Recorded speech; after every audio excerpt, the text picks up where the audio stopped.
Hey everybody, it is Mel from Mel's Divination. Today we are doing an unboxing of the Broke something tarot training deck. Broke book, maybe? I don't know. We'll see when I open the casing.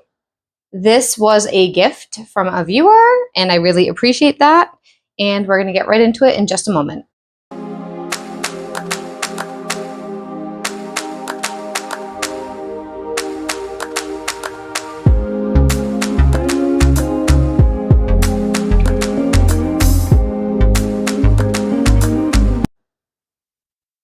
Hey everyone, welcome to my channel. I'm Mel from Mel's Divination, and on Fridays we used to do a series called Flip Through Fridays. Now I've gone through all of the decks that I already own, so we only do flip throughs and unboxings when new material comes in. This deck came in very recently and it was donated, sent, gifted by a fellow viewer, and I really appreciate that. And this, I'm not familiar with this deck actually at all, so we're going to get into it. It does have the cellophane on it. Please let me know if you've seen this deck before, what you think about it, if you've worked with it, etc. in the comments.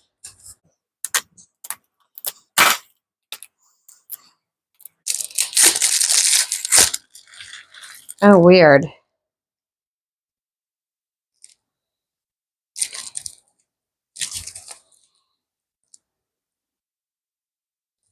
Broke bit.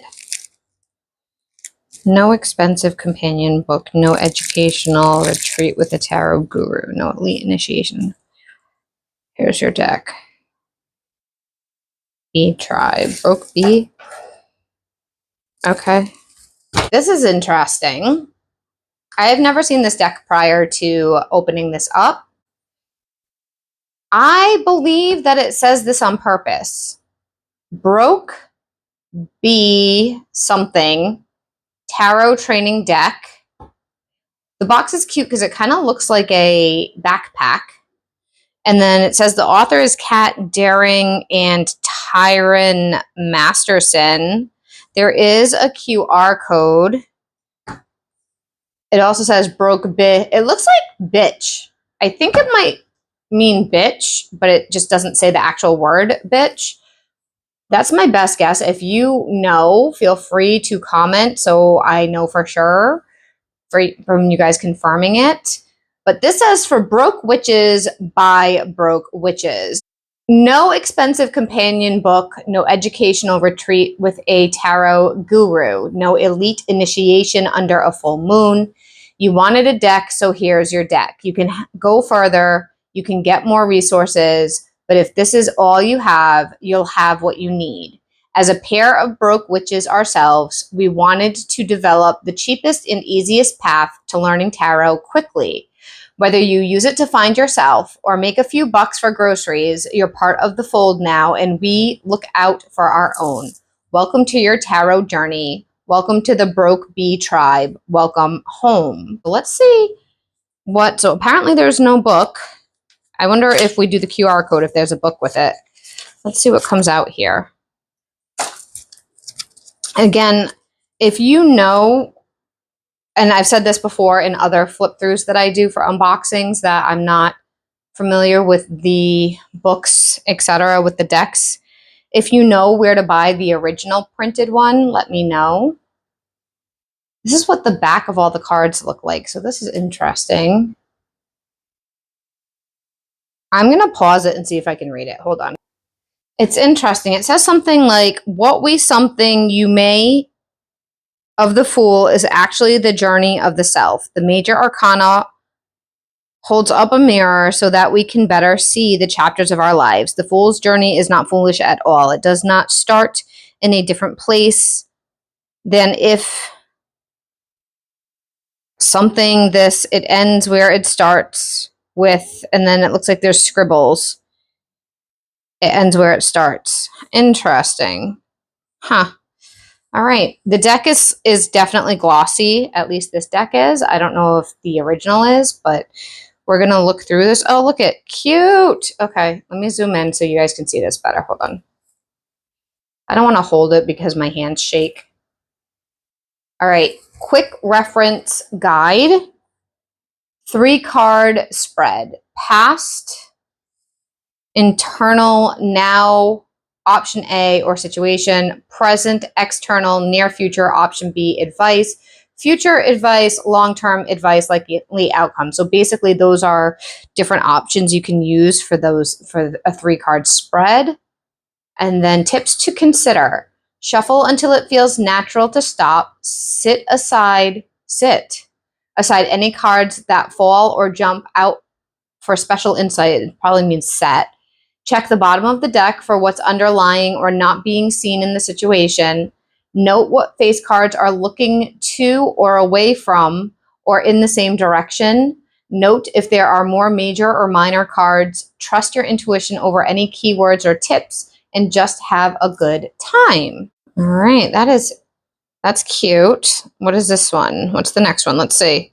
Oh, and then we have a cheat sheet.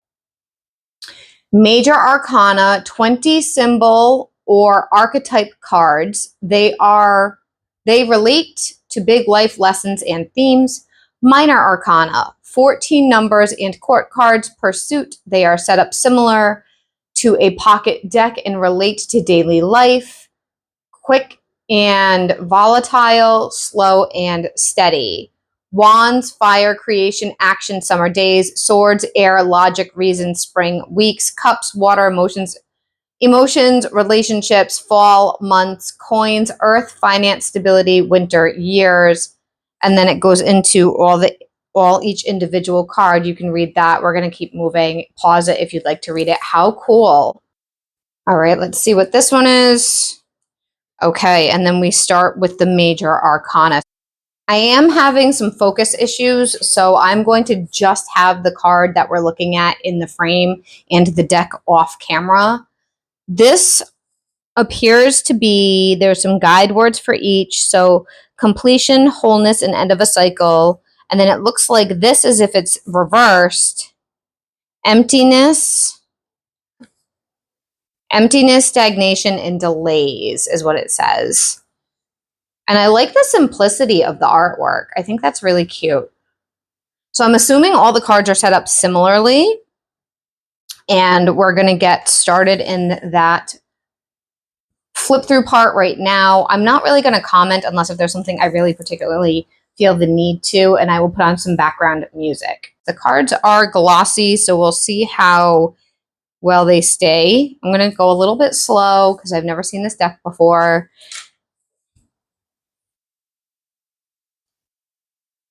Only criticism I have so far is there's no numbers on the Major Arcana, which is kind of a problem for people that might want to know the numbers.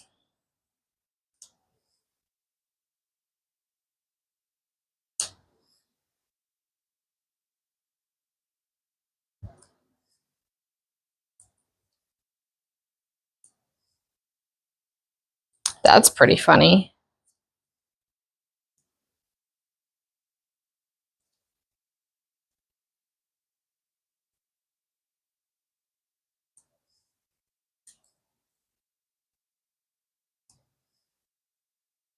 Oh, strength is usually the number 8, and then the justice card is usually the number 11.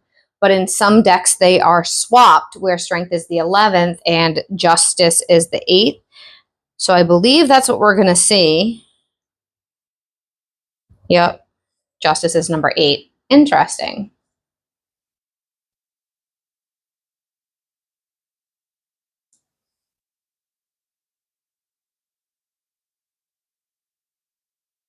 Whoa. Okay, lovers and high priest. So high priest is like Hierophant. Emperor. Empress. High priestess. Magician. I like the artwork for that one. And then the Fool. King of coins. So apparently the pentacles are coins in this deck.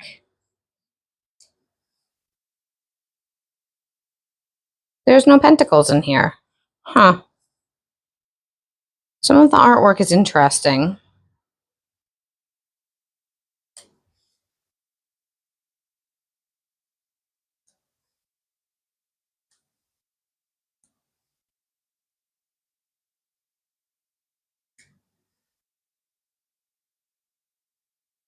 I do like the ladder. I love that imagery. That's very interesting for that.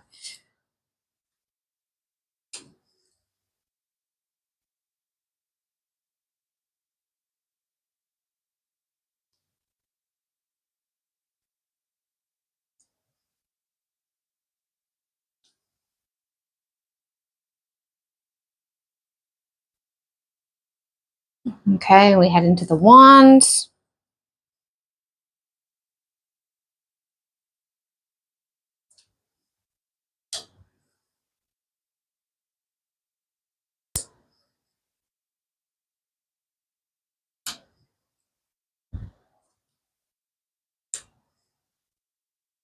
I like that for Eight of Wands. Eight of Wands for me is a communication card, so I really like that, or a movement card. Six of Wands, I like that as well. Graduation, congratulations. I don't love the Five of Wands, but that's okay. Let's keep going.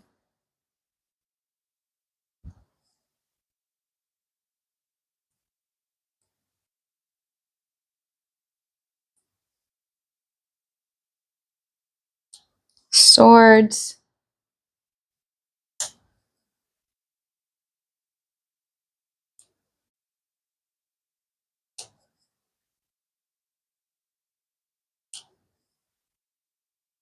Oh, it's pretty gruesome for the Ten of Swords.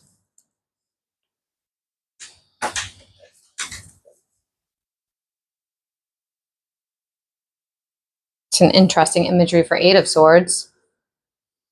Because I get it, because a lot of times the prison that's in our minds we do to ourselves.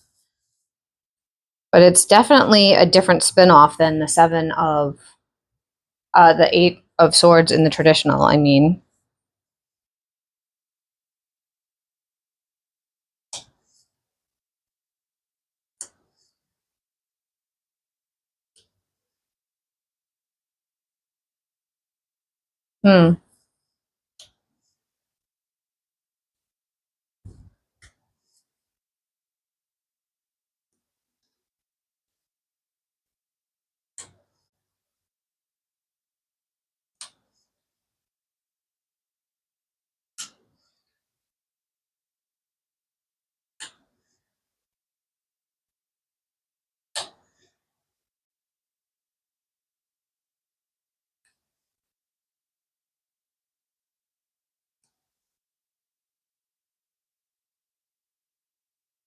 This is kind of funny because this reminds me of shopping. Like you're looking through all the choices. Oh, lemonade. I used to have a lemonade stand as a kid. How cute. Oh, this one came out backwards. Five of Cups.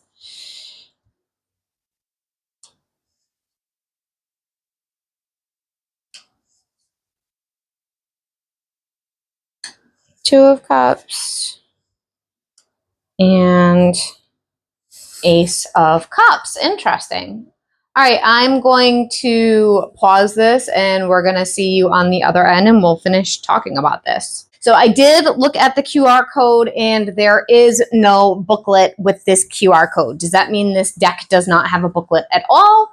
No, not necessarily, but it is interesting because it did seem with what was written on the back of the box, this deck may not have a booklet, and that's fine. There's nothing wrong with that. If that's what the authors intended, then that's what the authors intended, and more power to them. Less trees killed, less confusion, etc.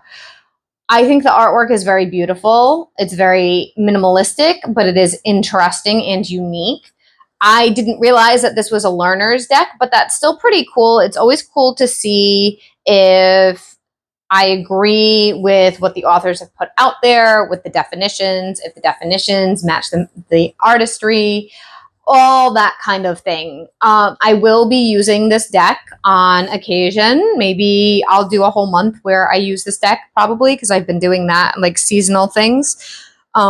Let me know if you've used this deck, if you've seen others use this deck. What is your experience with it? Do you know where to purchase this deck, the original, so that if I choose to, I can give money to the actual proper authors? That's one of the things. If you haven't followed me for a while, or if you are just stumbling along the channel, or it's been a bit, that's what I do when I receive a counterfeit deck, or when I purchase. I do both. Sometimes I purchase one, sometimes I get them from gifters. Whenever, either way, however it comes to me, I will, if I enjoy the deck, I will then support the authors in the future if possible, and make sure that they get the proceeds. For instance, there is a deck that I recently got not too long ago that is out of print, and it's not really possible to purchase the original because it's out of print and it's pretty hard to find. So there's only so much I can do with that. But besides that, if it's an option, I will always try to support the author if I connect with the deck. If I don't connect with the deck, it's kind of silly to go and buy another deck that I don't resonate with.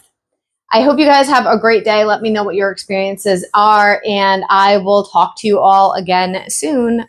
Bye.